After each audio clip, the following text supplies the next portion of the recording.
illegal to remove tag.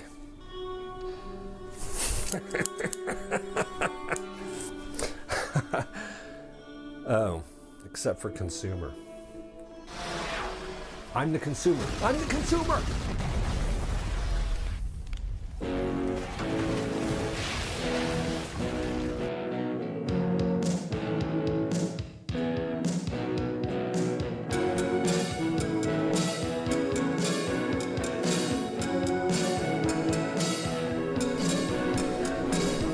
Yeah, deviance and social control.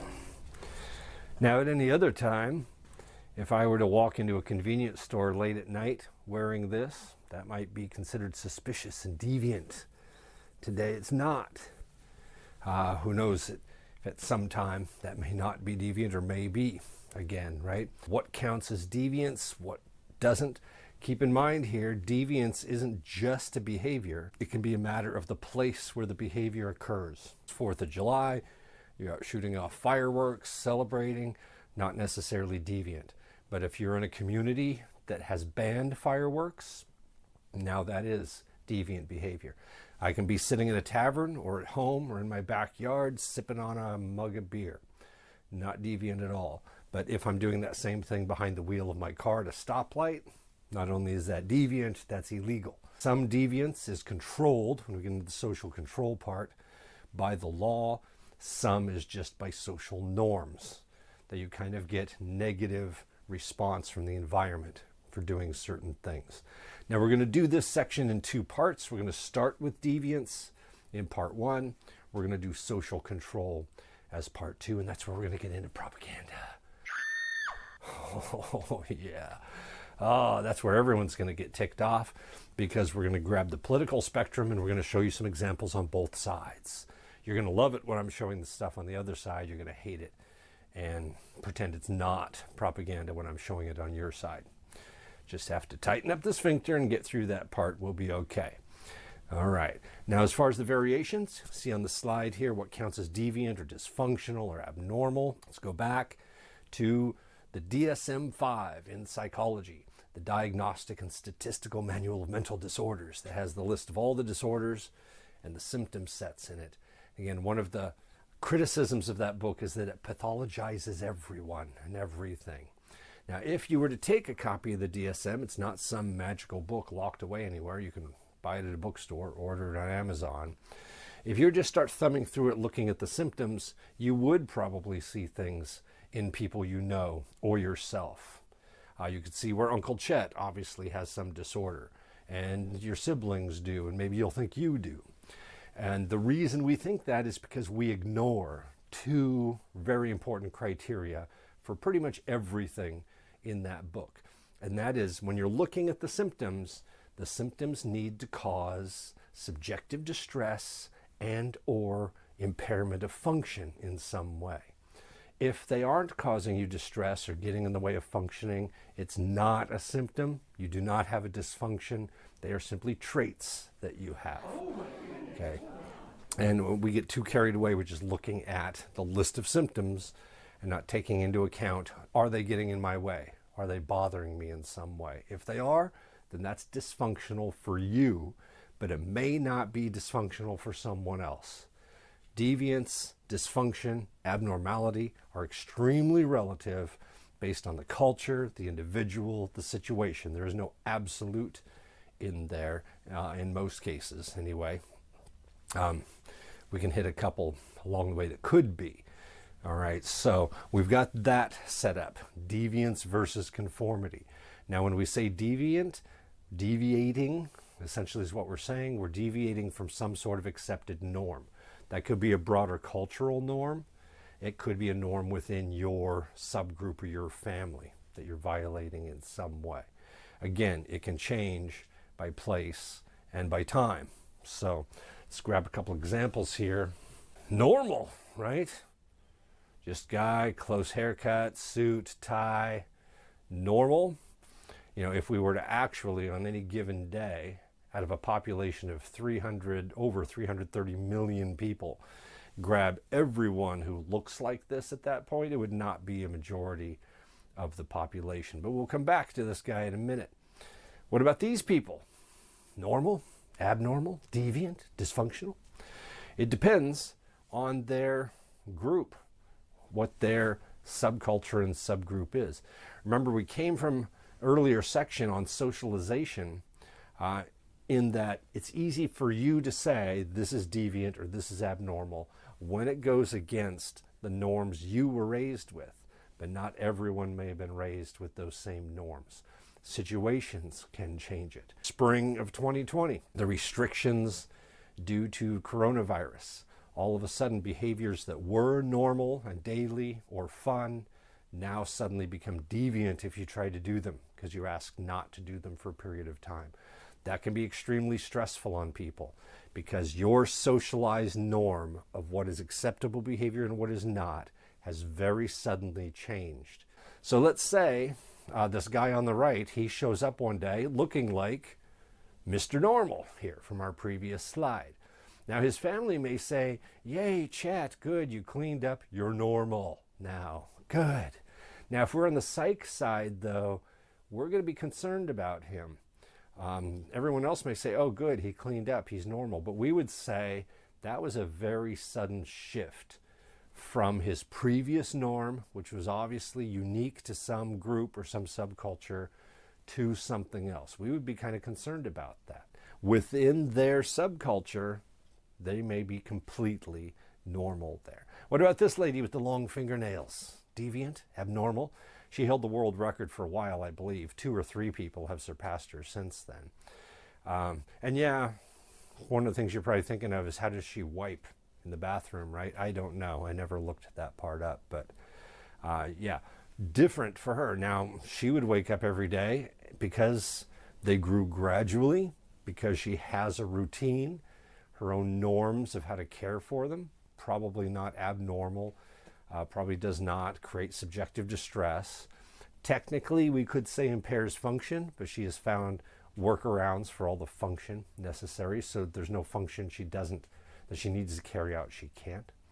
So we may look at that and say abnormal or deviant or dysfunctional. Now in her case, she lost those tragically in a car accident. She ended up okay, but her long nails got broken off in the accident. Earlier in socialization, looking at media, we looked at Miley Cyrus, right? Does this count as deviant? Depending on, again, where you come from, what your socialized norm is, this could be deviant when compared to her Hannah Montana persona. It definitely seems deviant compared to that norm, except one was an artificial media created norm for her, and the other was a norm she created for herself. Let's go back to the 80s for a moment. Madonna, the Like a Virgin album, when this came out, that was slightly deviant for its time, but within months after this, you had a lot of people that were normalizing this and even echoing it and imitating it. As Madonna moved on in her career, you see a lot of artists do this. She amped up her difference from the norm. She kind of continued to move away from the norm. As she became a norm, or her previous appearance or behavior became normalized or accepted, she amped it up for a while. Anyway, you see a lot of artists do that along the way. Britney Spears is one of them that also did that from their earlier presentation. We talked about the Beatles before. Here are the Beatles from 1964. They were considered deviant and abnormal because of the length of their hair. It was considered excessively long hair for males, at least in the United States at that time, where the norm was shorter hair. And it was the more rebellious people who had longer hair. We look at that today and we don't really see anything particularly abnormal. In fact, with their suits, and not particularly by today's standards, extremely long hair for a male, in fact, they look very mainstream today. Even stiff to a regard with the suits. At that time, though, considered quite deviant. Just a couple years later, one of their albums, probably their most collectible album, the first ever album cover to be banned. Now what was going on here, the Beatles were a little bit different from other artists at the time in that, with just a few exceptions, their original British release albums were albums. Singles were singles. They did not release singles from their albums. They recorded songs to be an album, recorded different songs to be singles. Capitol Records in the US, though, would hold off some songs from a new release album, grab some singles, and make an entirely new album out of it so they could get more money out of them. So the Capitol Records Beatles catalog does not look similar to the British release catalog. In 1966, Capitol Records had held off some songs from the Rubber Soul album. They had got some songs early off the recording sessions for what would be the album Revolver, and they grabbed several singles, merged them all together to make a new album out of it, and asked the Beatles for a cover for that album. And this is what the Beatles presented, not subtle in any way. Basically the idea that you're chopping up our babies by chopping up our albums and making new albums out of it. Now, because they were the Beatles, though, 1966, the height of their popularity, this was initially released to the public with this cover. There was a big outcry at the time, so Capitol Records pulled it, released a different cover, just grabbed a stock photo for another cover on it. The album was called Yesterday and Today.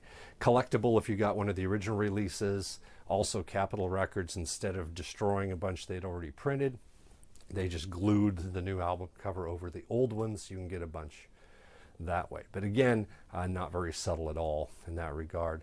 Now again, just a couple years after that, in fact just about 2 years after that, here are the Beatles again, not intentionally growing out their hair to stay above any sort of standard norm. They just basically got away from what they considered a contoured, manufactured look with the suits and the hair that was, even though long for US standards, it was kept rather trimmed at the time.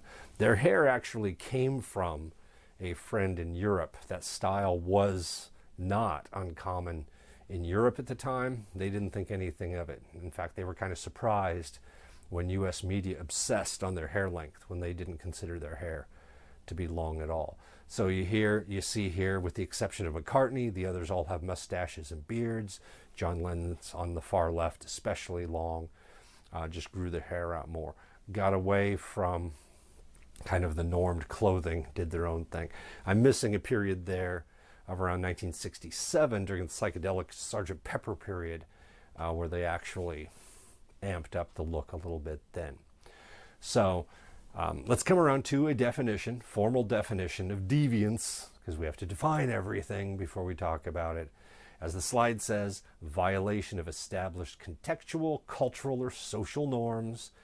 And we already hit before folkways, mores, codified law. And again, the middle bullet is important. Deviance can actually bring about social change. There may be old traditions that don't really fit anymore.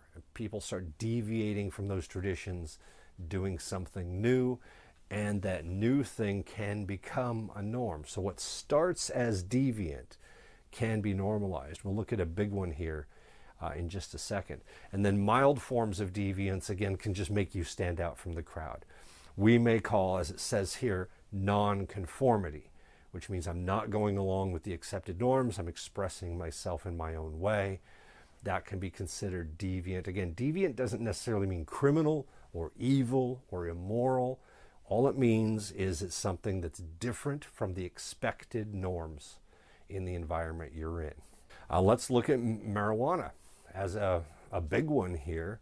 Again, for a long time, an illegal drug, arguably though the most used illegal drug, kind of one where mainstream culture kind of used it and looked the other way.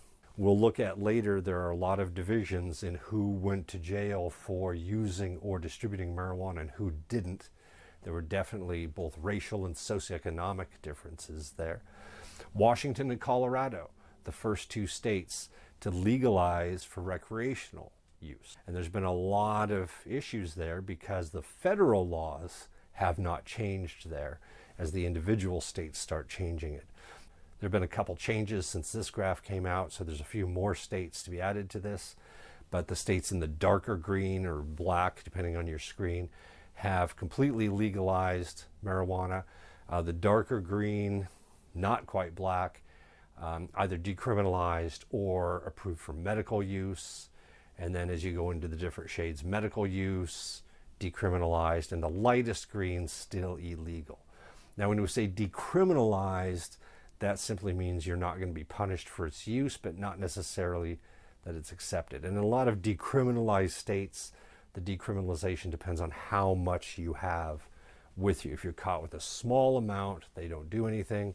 If you have a larger amount, they will. By no surprise here, if you study sociology and study geography and trends by region of the country, it's no surprise that you see legalization pretty much on the West Coast and growing up in the Northeast, but you still see across the Midwest and the South resistance to that. Now, anytime you have a new movement like that, again, marijuana considered an illegal drug for a long time. It was 2013, as this slide says, where we finally had more than half of people polled in favor of legalizing. Anytime you take something that had been a norm and you change it through kind of deviating from it, you get a backlash from it. So note here, the group, there's several groups, but one we're using here, Citizens Against Legalizing Marijuana, is one of the groups that rose up to try to maintain that norm and prevent legalization. So anytime you change a tradition or a law or a socialized norm, as it broadly starts to change, you'll get a backlash from the people who were comfortable with it the way it was before and are really uncomfortable with change there. Let's take a look really quickly as kind of a transition between deviation and social control. Let's take a look at a little video clip that describes it here. Deviance, that which departs from society's norms, whether by choice, by circumstance, or by design. All of us violate the norms at one time or another. How we define deviance can vary over time and from one society to another. Societies enforce their version of accepted norms through social controls, both formal and informal. Deviance can bring about social change, but it also results in major social problems, like crime.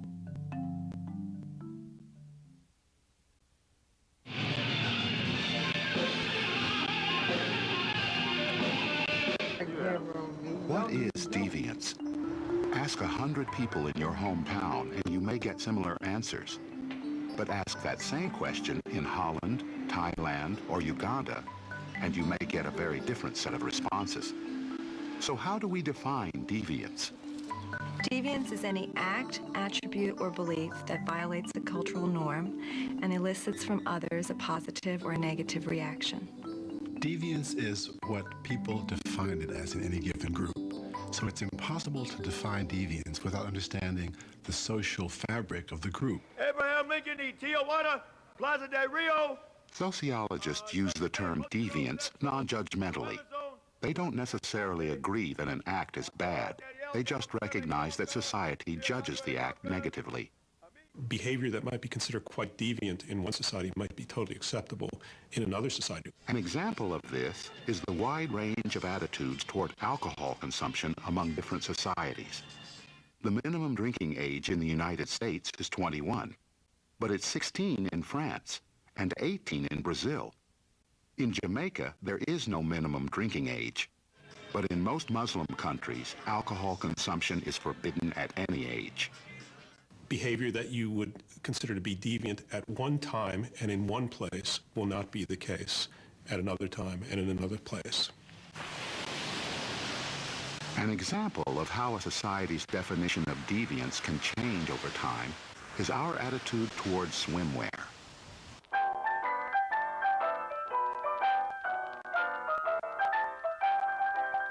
In the early 1900s, wearing a swimming suit that revealed much more than face, hands, and feet would have been deviance. Today, attitudes have changed. Regardless of what society deems normal, some people will choose to defy those norms. In other cases, deviance is not a matter of choice.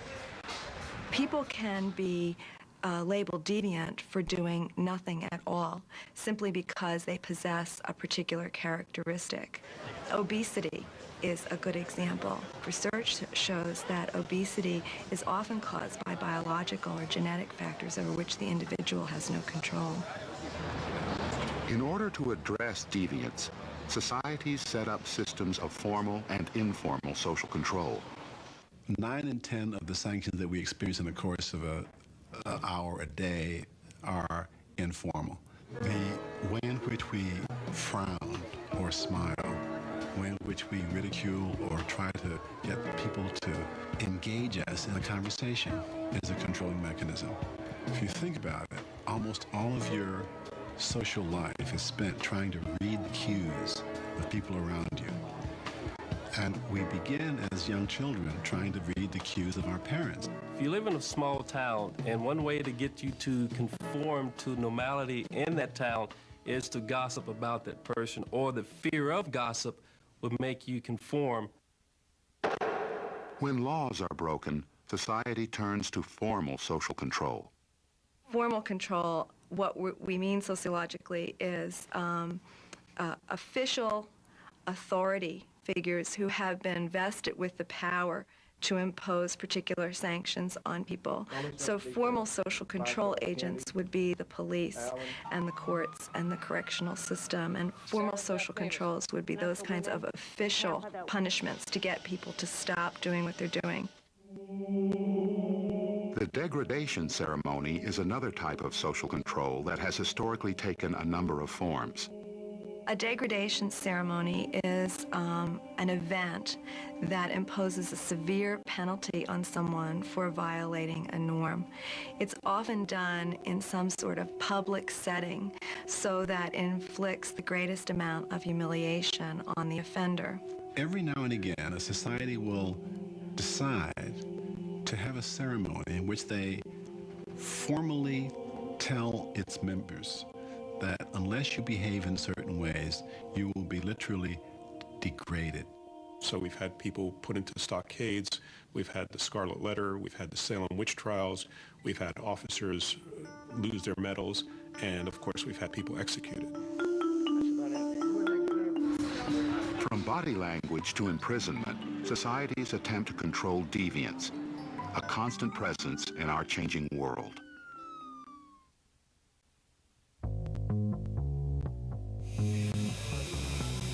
Jesus, girls biting a snake.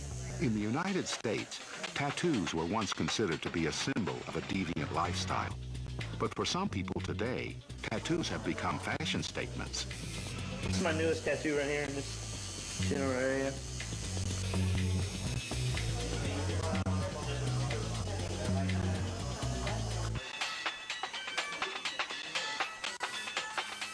My mama, right there.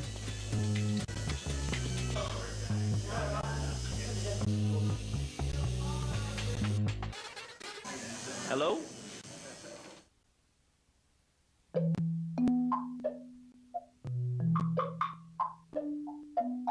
The early theories of deviance were influenced by the belief that the roots of criminal behavior were biological.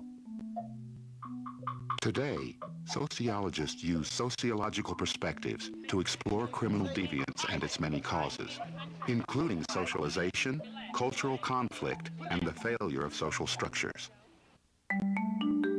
According to the functionalist perspective, criminal deviance results from the failure of social structures to function properly. Functionalism sees all the pieces of society working together to create harmony. And when some of the pieces don't work, there is disharmony and something has to be done to correct the situation. Police, search warrant, open the door! So criminal behavior and deviant behavior is causing the system to go awry, and then those people then have to be sort of taken out of the system to make things go back into balance again. Functionalism views criminal deviance as affirming norms in a society. as well as promoting social unity and social change. Essentially, functionists believe that criminal behavior reinforces the moral boundaries of the society. In other words, by breaking the law, by breaking the norm, people get to see what the actual boundaries of behavior are. Criminal behavior can serve the function of actually reinforcing conformity. On the face of it, this doesn't make sense, but what functionalists argue is that by seeing the negative reactions to the criminal behavior, law-abiding citizens have their own conformity reinforced. It unifies them, and it reinforces their bonds to one another.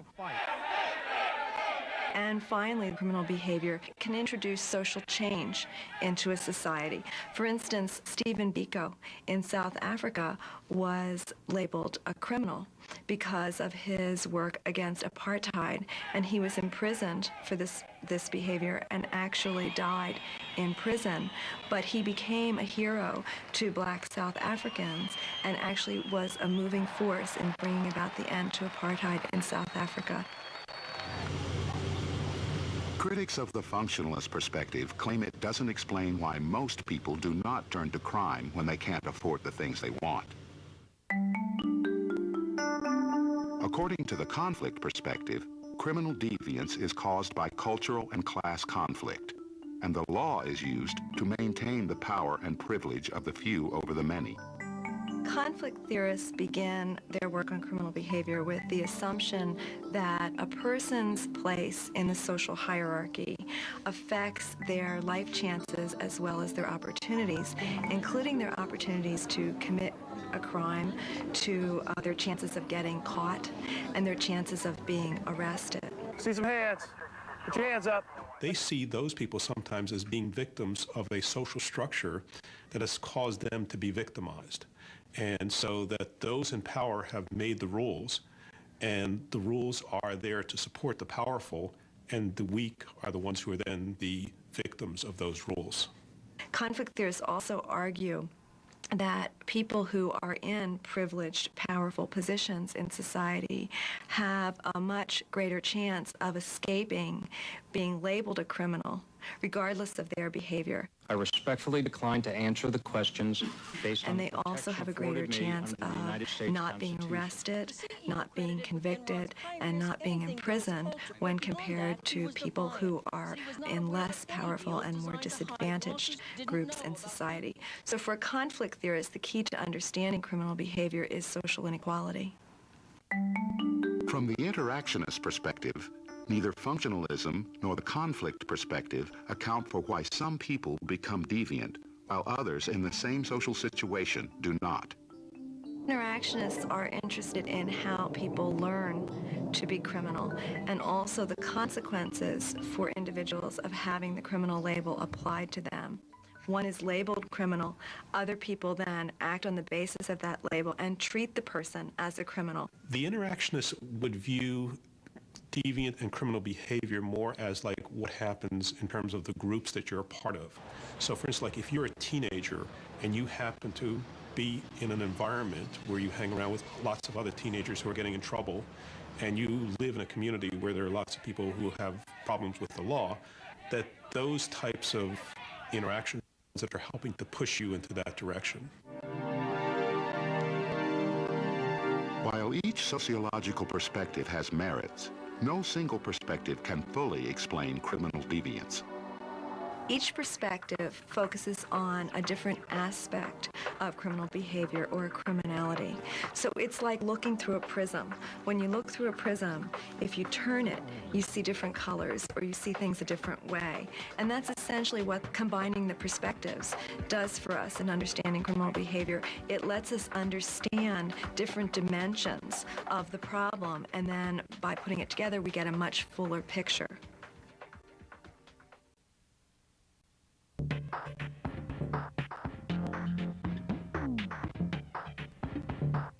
As societies become more complex, they develop formal institutions to control criminal deviance: police forces, courts, and prisons. These institutions enforce formal sanctions in an effort to curb the deviant behavior of its members. Formal sanctions is when the formal organizations of the state come in and use that considerable power to control your behavior. And that starts with simply detainment. You can be arrested, put into a jail cell or prison, detained for a period. It escalates to the point where there are obviously longer sentences of 2, 5, 10, 15 years. And finally, there is the ultimate sanction of the death penalty. There is a debate in our society about the reasons why we put criminals behind bars, as well as the ultimate goals we hope to achieve. Society has 4 primary reasons for incarcerating criminals: incapacitation, deterrence, rehabilitation, and retribution. Incapacitation is the attempt on the part of the society to remove the person from the possibility of doing further harm. So imprisonment is a device to incapacitate the person from further deviance.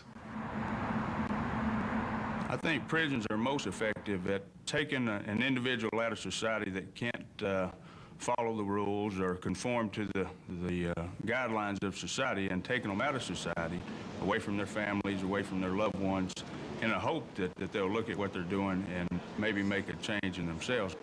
Prisons are effective in controlling deviance in that people, while they're in prison, are not out there committing crimes. Prisons are not effective in terms of changing any of these people. Sociologists argue that one reason criminals don't change in prison is because a prison environment actually nurtures deviant behavior. You have in prison offenders altogether who are interacting with one another on a daily basis. So many sociologists argue that prisons, instead of reducing crime, actually are learning centers for criminal behavior. When individuals go into the prison system, the very first thing people want to know is, what did you do? And once they find out what you did, now they want to tell you how to do that better. So you come out of the prison system knowing how to commit the crime that you did better. The second reason for incarcerating criminals is deterrence. The idea is that by being punished for their crime, they will be deterred from repeating that behavior once they're released. But at the same time, their example, by them being incarcerated, that will serve as a deterrent to others in the society, that if they engage in that behavior, they'll meet the same fate. The deterrent factor is important not only for the person who is personally deterred, but because it is a statement to those who are watching. But the effectiveness of deterrence is questionable.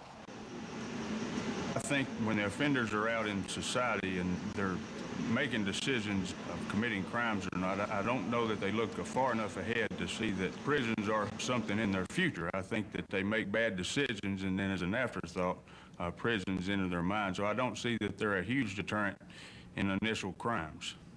It didn't have any factor at all in me committing the crime I committed. It never entered my mind. And from the general population of what I see and hear, I don't think anybody pays any attention to the time at all.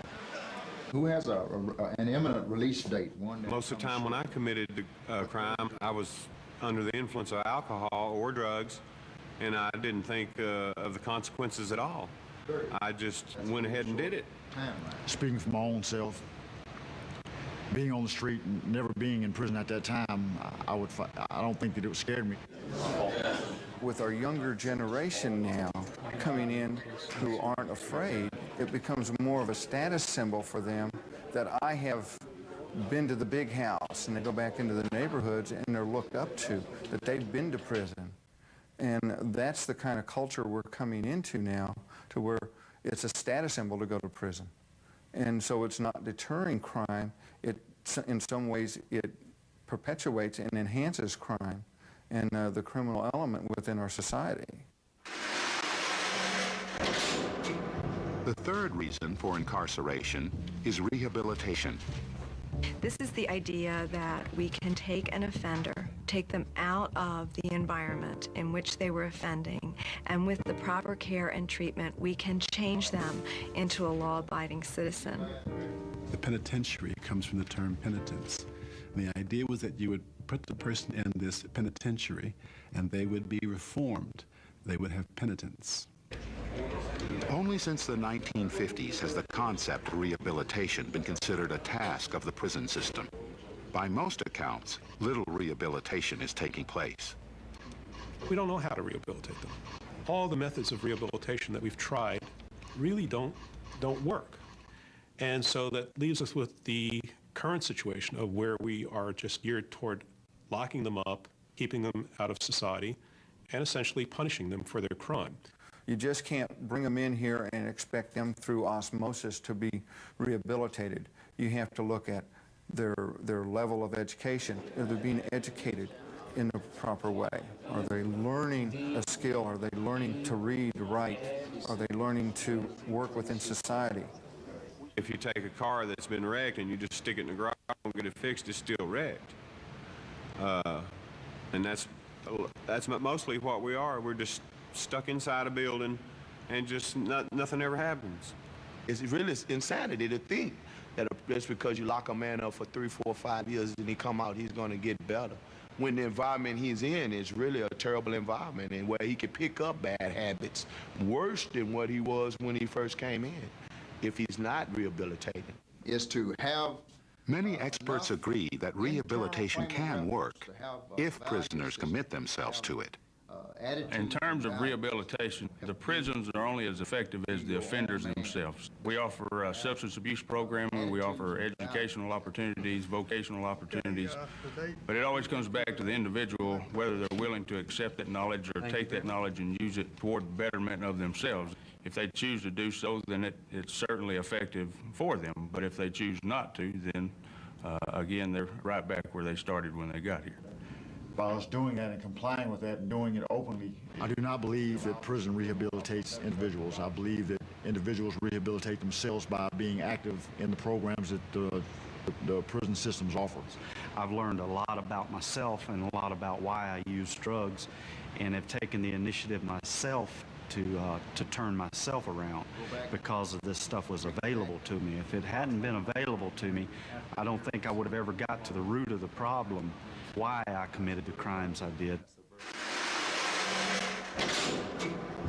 The fourth reason for incarcerating criminals is the reason that is given the most support nowadays, and that's retribution. And another way of saying that is simply revenge. This is to punish the offender for what they've done wrong. Retribution is based in our other kind of spiritual understandings of vengeance and the role of society in exacting some payment. Some experts argue that retribution continues even after an individual has served his or her time. Our society is not very forgiving of people who have been incarcerated. Theoretically, once a person has done their time, they're supposed to be reintegrated into society. But in practice, our society gives ex-convicts very few opportunities to lead law-abiding lives. They are going to have a very hard time getting a job that pays enough for them to support themselves and their family, if they have one. Most employers have rules about telling the truth about your past in terms of your imprisonment. So if you lie and say you've not been a prisoner, you're in danger. If you tell the truth and say that you have been a prisoner, your chances of employment are minimal. So it's this extraordinary interaction that makes the ex-felon so vulnerable to a life of continued felonious behavior. Many people simply don't trust people who have been convicted of a crime. You come out and you are still viewed as a criminal. Once a criminal is always a criminal. It's hard for them to rent a house. It's hard for them to get a job. It's hard for them to travel. It's hard for them to do things because of that stigma that I'm an ex-con. And so we don't welcome them back into society as someone who has paid their dues, has paid for their crime and is back out to try again. We don't give them a second chance. While society has a number of reasons for controlling deviance, these reasons, as well as the effectiveness of prison systems as a type of formal social control, remain controversial.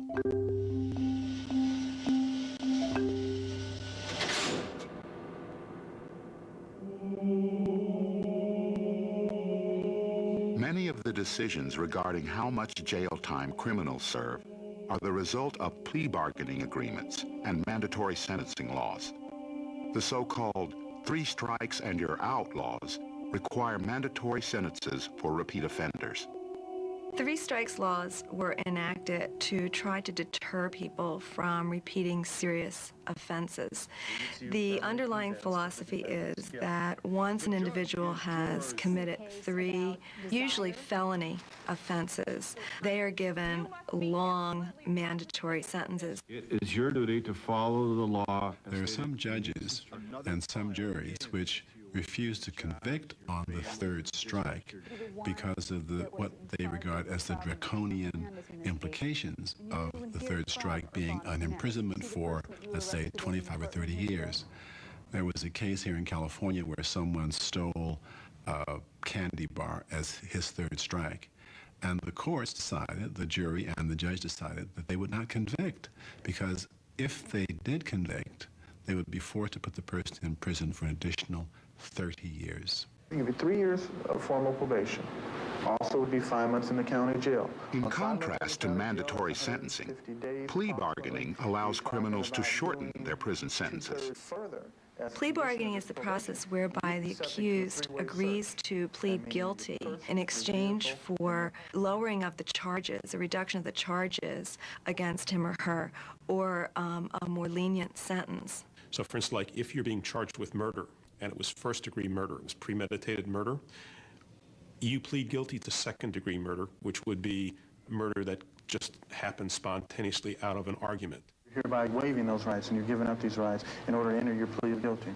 Plea bargaining reduces costs in the criminal justice system because the further one goes in the criminal justice process, the more expensive the process becomes to the state. And by entering this plea today, you could be giving up that right. Yes.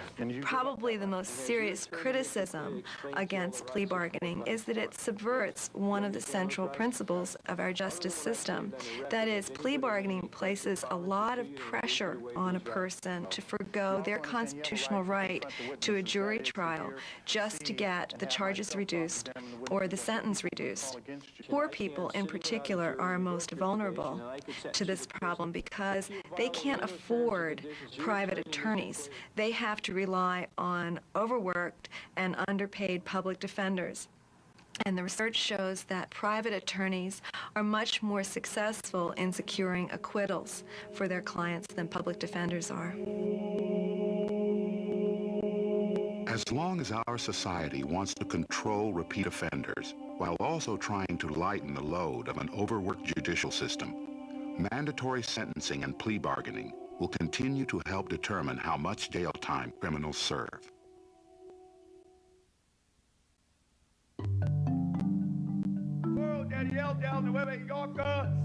Our behavior is influenced by norms, and all of us at some time or another depart from these norms. Society sees deviance, whether it's in the form of a tattoo or a felony crime, as a threat, and uses informal and formal means of controlling it. In the United States, society tries to control criminal deviance by focusing on incarceration. But the effectiveness of lengthy prison sentences is frequently debated. In the end, there is no absolute definition of deviance, for it is society's reaction to an act, not the act itself, that defines deviance. All right, that was pretty short and sweet. Let's head on into our next segment, social control, which essentially just means how do you maintain the norms and keep them from being violated. There's always attempts at controlling. Obviously, if you've broken a law on something, the legal system does that, but there's all sorts of other subtle influences in your environment, preventing you from swaying from the norms of your group. Let's get on into that one.